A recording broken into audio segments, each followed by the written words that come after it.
अध्यक्ष महोदय, माननीय सदस्यजीले खर्च कटौतीमा यो 25 अर्ब बजेटको सन्दर्भमा कुरा गर्नुभएको, त्यसमा 17 अर्ब रुपियाँ चाहिँ यो कोरोनाको सङ्क्रमण व्यवस्थापन गर्नेमा राहत पुनरुत्थान सँग सम्बन्धित पैसा हो। त्यो 17 अर्ब रुपियाँको धेरै ठुलो अंश ब्याज अनुदानमा जान्छ, बिमा अनुदानमा जान्छ, त्यसै गरी कामका लागि खाद्यान्न कार्यक्रमहरूमा जान्छ र सरकारको सम्पूर्ण कोरोना पछिको राहत पुनरुत्थान र चाहिँ रोजगारीका कतिपय कार्यक्रम समेत, कामका लागि खाद्यान्न कार्यक्रम समेतको बजेट त्यो 17 अर्बभित्र छ।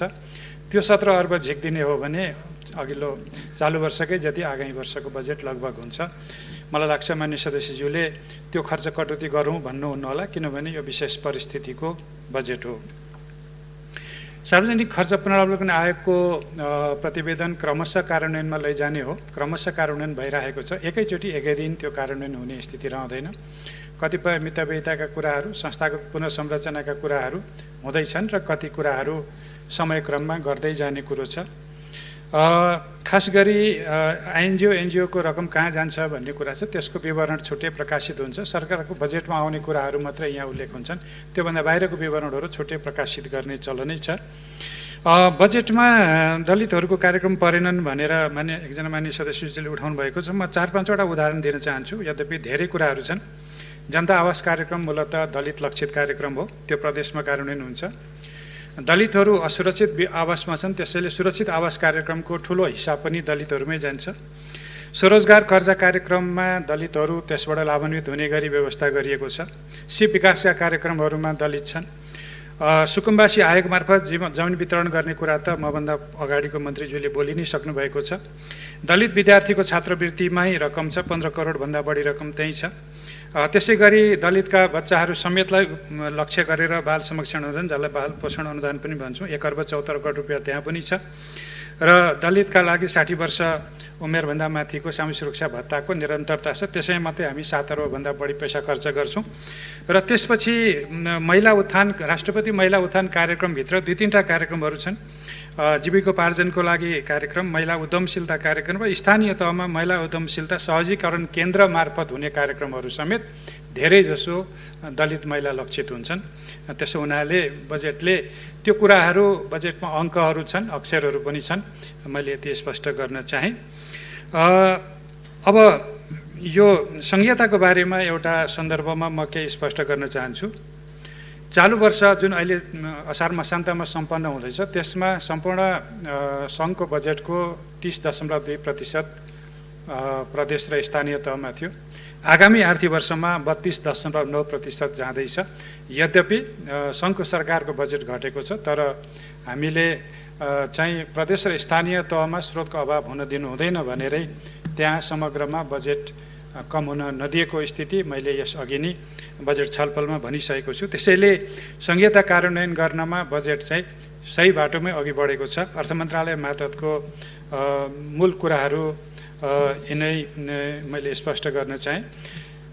सञ्चार तथा सूचना प्रविधि मन्त्रालय अन्तर्गत 2-3टा विषयहरू उठेका थिए सामान्य अध्यक्ष महोदय। एउटा नेपाल टेलिभिजन र रेडियो नेपाललाई एकीकृत रूपमा सार्वजनिक सेवा प्रसारण संस्थाको रूपमा विकास गर्ने कुरा हो। त्यो सम्बन्धी विधेयक, जसलाई हामीले सार्वजनिक सेवा प्रसारण सम्बन्धी कानुनलाई संशोधन र एकीकरण गर्न बनेको विधेयक भन्ने छ, त्यो विधेयक मन्त्री परिषदले पास गरेर संसदमा पास गरिसकेको छ र संसदमा चाँडै नै यो टेबल हुने स्थितिमा छ। त्यसलाई एउटा स्वायत्त निकायको रूपमा अघि बढाउनेछ। देशभरि 4G सेवा, दूरसञ्चारको लागि 4G सेवा अघि बढाउने भनिएको छ। आगामी आर्थिक वर्षमा मुलुकभरि नै 4G को सेवा पुग्ने गरी काम गर्दैछ र त्यसमा खास गरी कर्णाली प्रदेश र सुदूरपश्चिम प्रदेश लगायतका कतिपय जिल्लाहरू, दार्चुलादेखि मुगु, डोल्पा या नजिकै गोर्खासम्म पनि जहाँ जहाँ दूरसञ्चार सेवा कमजोर छ त्यहाँ विस्तार गर्ने गरी सर्वेक्षण गरेर टावर निर्माण हुँदैछन्। अहिले अलिकति लकडाउनको कारणले केही टावर निर्माणहरू अलिकति ढिलो भएको छ, केही मर्मत पनि गर्नुपर्ने छ। त्यो काम भएपछि 4G सेवा मुलुकभर चल्ने र 2 वर्षभित्रमा मुलुकका सबै ठाउँमा इन्टरनेट सेवा पुग्ने गरी सरकारले काम अघि बढाउँदैछ। डिजिटल नेपाल फ्रेमवर्कको कार्यान्वयनको क्रममा पनि यो आवश्यक छ, किनभने हामी ई गभर्मेन्टको कुरा गरिरहेका छौँ, ई कमर्सको कुरा गरिरहेका छौँ, ई बिजनेसको कुरा गरिरहेका छौँ। यी सबै कुरा गर्दा र अहिले कोरोनाले ल्याएको अवसर भनेको पनि डिजिटल इकोनोमी नै हो। त्यसो हुनाले त्यसतर्फ काम भइरहेको कुरा म मान्य सदस्यज्यूलाई स्पष्ट गर्न चाहन्छु। र त्यसपछि एउटा विषय उठेको छ, दूरसञ्चार कोषको रकम चाहिँ सरकारले प्रयोग गर्यो भनेर। ग्रामीण दूरसञ्चार कोषको रकम सरकारले राजस्वमा ल्याएको छैन, तर राजस्व र चाहिँ खास गरी रोयल्टीका प्रकृतिका कतिपय करहरू जो चाहिँ दूरसञ्चार प्राधिकरणले उठाउने हो र खर्च पनि नहुने हो र मुद्दती निक्षेपमा गएर बसिरहने रकम हो, त्यस्तो रकमलाई सरकारले विकास कार्यमा प्रयोग गर्न ल्याएको छ र त्यो पनि दूरसञ्चार प्राधिकरणको आफ्नो विकास कार्यक्रमलाई चाहिने दायित्व र त्यसको थप 50% रकम दिएर र त्यसमाथि दूरसञ्चार प्राधिकरणलाई काम गर्न आवश्यक पर्यो भने थप निकासा अर्थ मन्त्रालयले दिने गरीको शर्तमा त्यो स्रोत केही अहिले हामीले अलिकति राजस्व पनि कम उठेको अवस्थामा परिचालन गर्न खोजिएको। यसबाट दूरसञ्चार सेवा पूर्वाधार विकासमा चाहिँ कुनै अवरोध हुँदैन र अहिले ग्रामीण दूरसञ्चार कोषकै माध्यमबाट सम्पूर्ण यो सेवाहरू विस्तार गर्ने काम भइरहेको र त्यहाँ पर्याप्त बजेट भएको कुरा पनि म स्पष्ट गर्न चाहन्छु। अब खर्च कटौतीको सन्दर्भमा पनि यो चाहिँ सञ्चार तथा सूचना प्रविधिको सन्दर्भमा के कुरा उठेको छ, अनिवार्य दायित्वका कुरा, पानी बिजुलीको खर्च कटाउने भन्ने विषय पनि त्यहाँ उठेको छ र त्यसै गरी अलिकति कुनै शीर्षकमा मसलन्दाहरू जस्तो शीर्षकमा कार्यालय सञ्चालन खर्चमा अलिकति कम भएर रकमान्तर गर्नु परेको कारणले आगामी वर्षमा रकमान्तर गर्नुभन्दा अनिवार्य दायित्वहरू स्वतः बजेटबाटै व्यवस्थित होस् भनेर गर्नु खोजिएको विषय मात्रै छ। एउटा राष्ट्रिय सूचना प्रविधि केन्द्रको लागि केही रकमहरू हामीले छुट्याएको छौँ। मैले अघि भनिहालेँ, धेरै काम गर्नु छ। ई गभर्मेन्टको सन्दर्भमा गभर्मेन्ट क्लाउड विकास गर्नु छ, हामीलाई चाहिँ डेटा सेन्टर विकास गर्नु छ, डेटा रिकभरी सेन्टरको काम गर्नु छ, धेरै थप काम गर्नुपर्ने छ डिजिटल टेक्नोलोजी र खास गरी डिजिटल फ्रेमवर्कको कार्यान्वयन गर्नको लागि। त्यसो भएको हुनाले त्यहाँ केही बजेट थप राखिएको छ, त्यसैले त्यसमा खर्च कटौती गर्नुपर्ने आवश्यकता मैले देखेको छैन। त्यसो भएको हुनाले मान्य सदस्यज्यूहरूलाई दुईटै खर्च कटौतीको प्रस्ताव फिर्ता लिइदिनु हुन पनि विनम्र अनुरोध गर्छु। धन्यवाद।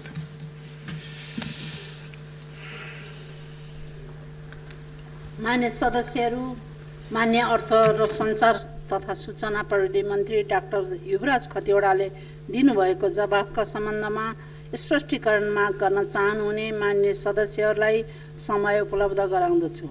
विनियोजन विधेयक अन्तर्गत सम्बन्धित मन्त्रालयको विनियोजन शीर्षकहरूमाथिको छलफलमा भाग लिनुभएका मान्य सदस्यहरूले मात्र स्पष्टीकरण माग गर्न पाउनुहुने बेहोरा जानकारी गराउँदछु। स्पष्टीकरण माग गर्न चाहनुहुने प्रत्येक मान्य सदस्यलाई 1 मिनेटको समय निर्धारण गरेको छु।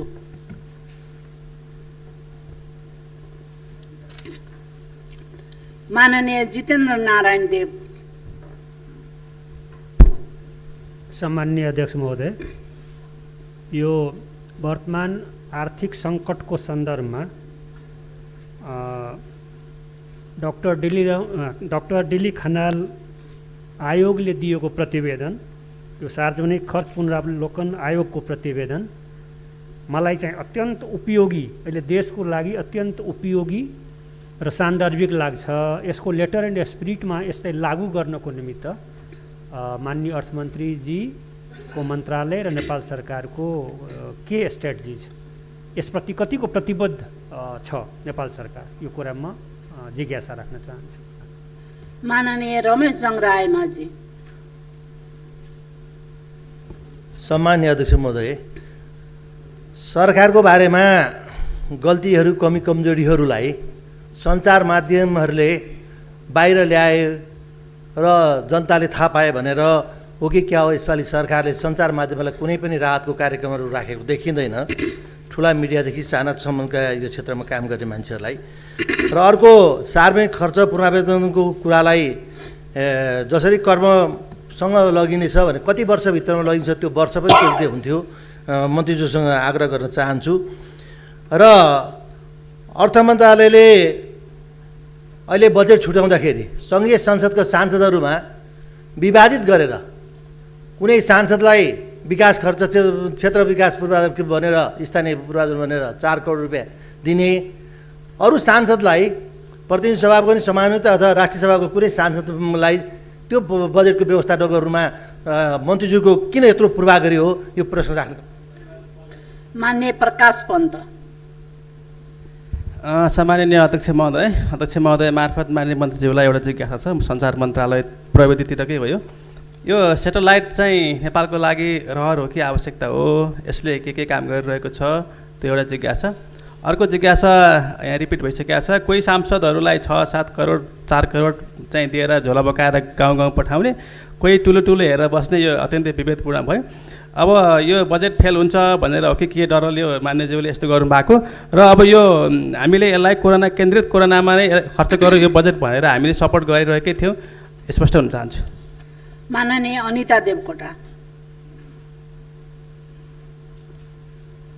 सम्माननीय अध्यक्षज्यू मार्फत म अर्थमन्त्रीज्यूलाई प्रश्न गर्न चाहन्छु। अहिले कोभिड-19 को कारण अर्थतन्त्र शिथिल छ, यो बेला हामी सबैको चासो अर्थतिर केन्द्रित हुनु नै भयो। तर रासायनिक मल बिउ बिजनलाई कर वृद्धि गर्ने, जङ्क फुडहरू चकलेटहरूमा फेरि कर घटाउने, अनि विद्युतीय सवारी साधनमा कर घटाएर विद्युतीय खपतलाई उत्पादनलाई प्रोत्साहित गर्नेको साटो विद्युतीय गाडीमा फेरि कर वृद्धि गर्ने, यो अलिकति विरोधाभास भयो। अर्थमन्त्रीजीको किन ध्यान त्यतातिर पुग्न सकेन भन्ने कुरा मलाई लागेको छ। त्यस्तै गरी सरकारले अहिले यो बजेटमा डिजिटल यो प्रविधिले फड्को पारिरहेको बेला डिजिटल स्वतन्त्रता र इन्टरनेट साक्षरता जस्ता बजेटमा पनि समावेश गर्नुपर्थ्यो, त्यो गरिरहेको छैन। र अनलाइन पत्रिकाहरूलाई लोक कल्याणकारी विज्ञापन दिने भनेको छ, त्यो सबै पत्रिकाहरूलाई हो कि सरकारको एकदम राम्रा कुरा गर्नेलाई मात्रै हो, यो पनि स्पष्ट गर्दै राम्रो हुन्थ्यो। मान्य सदस्यहरू, अब म मान्य सदस्यहरूले सोध्नुभएको स्पष्टीकरणका सम्बन्धमा प्रश्न पार्न माननीय अर्थ र सञ्चार तथा सूचना प्रविधि मन्त्री डाक्टर युवराज खतिवडालाई समय उपलब्ध गराउँदछु। सम्माननीय अध्यक्ष महोदय, खर्च आएको सन्दर्भमा स्पिरिटमा जाने हो, संविधान होइन, लेटरमा जान सकिँदैन। राम्रा सुझावहरू कार्यान्वयन हुन्छन्, अव्यावहारिक सुझावहरूलाई हामीले परिमार्जन गरेर अघि बढाउनु पर्ने हुन्छ। त्यसो हुनाले अक्षरशः भन्ने चाहिँ यस्ता प्रतिवेदनहरू हुँदैनन्। सञ्चार माध्यमलाई राहत भन्ने प्रसङ्ग उठेको छ। मलाई के लाग्छ भने सञ्चार माध्यम लगायतका संस्थाहरूलाई यसचोटिको बजेटले सबैभन्दा धेरै सम्बोधन गरेको छ। खास गरी उहाँहरूलाई लाग्ने कारोबारको आधारमा लाग्ने शुल्क घटाइएको छ 50%ले। दर्ता नवीकरण गर्ने समय बढाइएको छ। सबै किसिमका ब्याङ्किङ प्रणालीबाट ऋण लिएर यदि सञ्चार माध्यम सञ्चारगृहहरू चलाउनु भएको छ भने जुन स्किम, ब्याजको स्किम अथवा ऋण परसार्ने स्किम अरू ऋणीलाई छ, सञ्चार क्षेत्रलाई पनि छ। कोरोनाको बिमा गर्ने कुराहरू सञ्चार क्षेत्रका पत्रकारहरूलाई पनि त्यो खुला छ। पत्रकार दुर्घटना बिमा छँदैछ। धेरै कुराहरू सञ्चार क्षेत्रमा समेटिएको छ। मलाई लाग्छ पहिलेको भन्दा अहिले खास गरी सामुदायिक र सार्वजनिक सञ्चार माध्यमहरूलाई थप सुविधाहरू दिएको छ। यो चाहिँ राहतकै पाटो हो भन्ने मैले राख्न खोजेँ। यो स्थानीय पूर्वाधार विकास साझेदारी कार्यक्रमको विषयमा त कतिचोटि बोलौँ, मैले कुरा त्यही नै दोहोरिन्छ, त्यही ट्याप खोल्ने कुरा हुन्छ। सम्भवतः सङ्घीय मामला तथा सामान्य प्रशासन मन्त्रालयको छलफलमा पनि यही कुरा होला, बजेट त्यो मन्त्रालय अन्तर्गत छ। त्यसो हुनाले यसमा मैले पहिले जो बोलेँ त्यही कुराहरू नै हुन्। अहिले चाहिँ सांसदलाई पैसा बाँडिएको छैन। स्थानीय तहको पूर्वाधार विकास गर्नलाई चाहिँ सङ्घीय सांसदहरूको पनि भूमिका रहोस्, कुनै आयोजना छनौटमा भनेर गरिया हो। त्यो व्यक्ति या निर्वाचित समानुपातिक राष्ट्रिय सभा भनिएर दिएको रकम होइन, निर्वाचन क्षेत्रको लागि दिएको रकम हो। त्यसरी नै बुझिदिनु भयो भने यसको औचित्य स्वतः स्थापित हुन्छ र त्यो सबै निर्वाचन क्षेत्रले समानुपातिक ढङ्गले पाउने बजेटमध्ये एउटा त्यो पनि पर्छ, त्यसलाई पनि यसरी नै बुझिदिनु होला। यो कोभिडको बेला के को भाउ बढ्यो, के को घट्यो, यो सोधिरहनु भएको छ निरन्तर। अब आर्थिक विधेयकमा चाहिँ के सोध्नु होला, फेरि त्यही कुरा दोहोऱ्याउनु होला। म आजै जवाफ दिउँ कि आर्थिक विधेयकको दिन पर्खौँ भन्ने म सोच्दैछु। आर्थिक विधेयकमा यसबारे यावत छलफल हुनेछ मान्य सदस्यज्यूहरूको, यसको जवाफ म त्यही दिन दिनेछु। यो अहिले मैले यसलाई थाती राखेँ। अब डिजिटल टेक्नोलोजीको बारेमा मैले भनिहालेँ। डिजिटल नेपाल नै कार्यान्वयन गर्ने कुरा गरिरहँदाखेरि यति धेरै कामहरू हामीले गर्नुपर्ने छ। त्यसको लागि बजेटले अहिले हाम्रो चाहिँ स्रोतको सीमाको बावजुद पनि के काम गर्न खोजेको छ। सेटेलाइट बारे यो हाम्रो धेरै समयपछि हामीले हाम्रो अर्बिटल स्लट कति समय पछाडि हामीलाई पाएको अधिकार प्रयोग गर्न खोजेको कुरा हो। अहिले हाम्रा स्रोतहरू जमिनमा अथवा जङ्गलमा अथवा पानीमा मात्रै छैनन्, हावामा पनि छन् हाम्रा स्रोतहरू। मैले बारम्बार भनिएको छु, हावामा भएका हाम्रा रिसोर्सहरूलाई प्रयोग गर्नु पर्यो कि परेन, हामीले पाएको अधिकार प्रयोग गर्नु पर्यो कि परेन, त्यो सेटेलाइट कुन विधिबाट ल्याउने हो, कसरी ल्याउने, यसमा बहस गर्न सकिन्छ। तर नेपालको आफ्नै सेटेलाइट हुनुपर्छ भन्ने कुरामा कुनै विवाद होला जस्तो मलाई लाग्दैन। र त्यसमा पनि मैले भनिसकेको छु, यी सबै कुराहरू पारदर्शी र प्रतिस्पर्धी ढङ्गले अघि बढ्छन् र त्यसको लागि प्रारम्भिक काम मात्रै आगामी आर्थिक वर्षको बजेटमा हुन्छ। त्यसको लागि धेरै ठुलो स्रोत अहिले हामीले राख्न सकेको छैनौँ। त्यसपछि यो अनलाइनको सन्दर्भमा त्यहाँ सामान्य ढङ्गले के भन्न खोजिएको हो भने विज्ञापन अब छापाको माध्यमबाट मात्रै होइन, विद्युतीय माध्यमबाट पनि दिन सकिन्छ है भन्ने कुरा त्यहाँ व्यवस्था गरिएको हो। दोस्रो कुरो, विज्ञापन लोककल्याणकारी विज्ञापन दिने कुरा के हो भने अब विज्ञापन बोर्ड गठन भइसकेपछि विज्ञापन बोर्डले एउटा विधिसम्म ढङ्गले विज्ञापनहरू दिन्छ। कुनै व्यक्ति विशेषले यसलाई या उसलाई भनेर पक्ष विपक्ष गरेर विज्ञापन दिने स्थिति हुँदैन र त्यो विज्ञापन बोर्ड छिटै गठन हुन्छ र त्यसको आधारबाट लोककल्याणकारी विज्ञापनहरू कसलाई दिने कसलाई नदिने, कुन विधिबाट दिने, निश्चित मापदण्डको आधारबाट वस्तुवादी ढङ्गले पारदर्शी ढङ्गले त्यसले काम गर्छ।